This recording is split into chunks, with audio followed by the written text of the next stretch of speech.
Donc c'est pour ça que, à mon avis, il ne faut pas chercher à passer sous silence.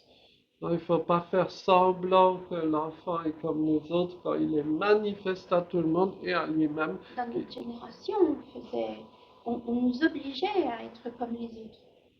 On n'écoutait pas vraiment nos différences. Dans les années 60, 70, on ne s'occupait pas de cette différence. Il fallait automatiquement se conformer à ce qu'on attendait de nous.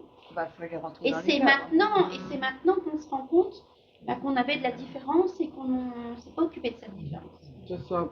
Alors, par exemple, quand on disait, il n'y a pas si longtemps que ça, d'un enfant, ah, il a une écriture de cochon.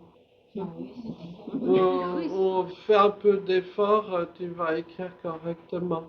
Bon, aujourd'hui, on dirait il est dyspraxique, par exemple. Ouais. Et alors bon, il y a des abus, des erreurs dans un sens comme dans l'autre, on est d'accord. Mais tout le monde n'a pas la même dextérité pour tracer des lettres à la main, par exemple. C'est juste comme ça. Et pour certaines personnes, on pourrait les engueuler du matin au soir pendant 50 ans, ça n'a rien changé. Donc c'est une attitude stupide que d'engueuler quelqu'un si ça n'amène aucun résultat positif. Si par exemple, bon, on va pas multiplier les sigles, mais si vous êtes une personne hyperactive, un enfant hyperactif par exemple, hein, statistiquement parlant, vous vous faites engueuler des centaines de fois par jour. 200 fois, 300 fois. Et quasiment toute interaction entre vous-même, donc l'enfant je veux dire, et un adulte, c'est on va vous gronder. Ça doit être très compliqué de se construire dans ce genre de cadre, quoi. Hein. Et, donc, autant j'allais dire, il faut que chaque personne fasse des efforts pour bien se comporter, etc. Là, ouais, c'est certain. Hein. Mais autant sur certaines particularités de fonctionnement auxquelles on ne changera rien, ça ne sert à rien de stigmatiser, de matraquer l'enfant ou le jeune adulte pendant toute sa vie, on n'obtiendra rien de bon, quoi. Hein.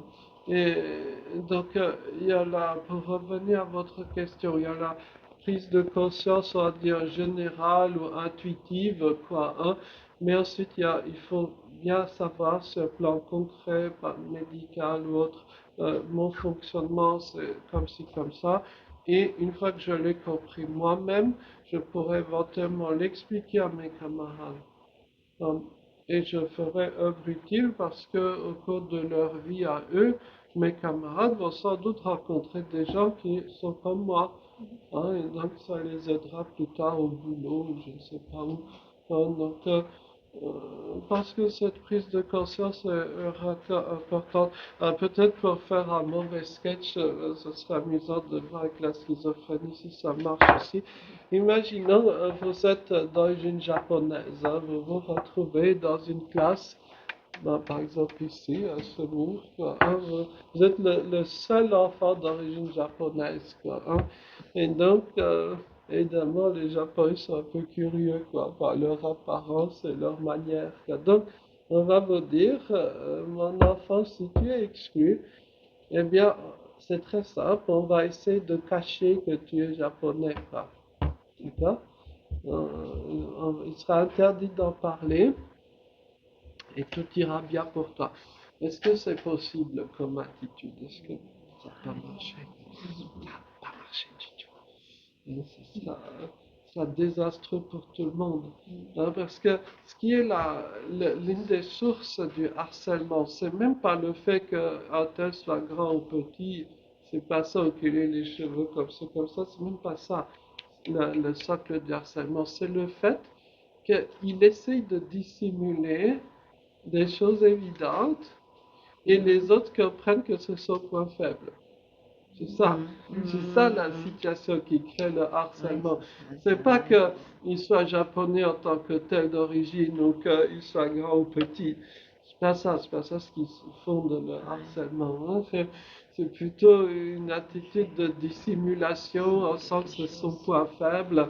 Hein, c'est par exemple dans un environnement scolaire, si on dit je ne supporte pas d'entendre le mot café, si j'entends le mot café, je ne me contrôle plus, tous les autres enfants vont vous crier café, café, café du matin au soir. Hein. C'est comme ça que ça fonctionne chez les humains. Hein, donc, il vaut mieux peut-être jouer franc jeu, quoi. Hein, et puis après tout, c'est honteux d'avoir des origines japonaises. Je trouve que c'est très bien d'avoir des origines japonaises ou d'avoir un certain mode de fonctionnement. Hein, je trouve que c'est bien aussi. C'est la question.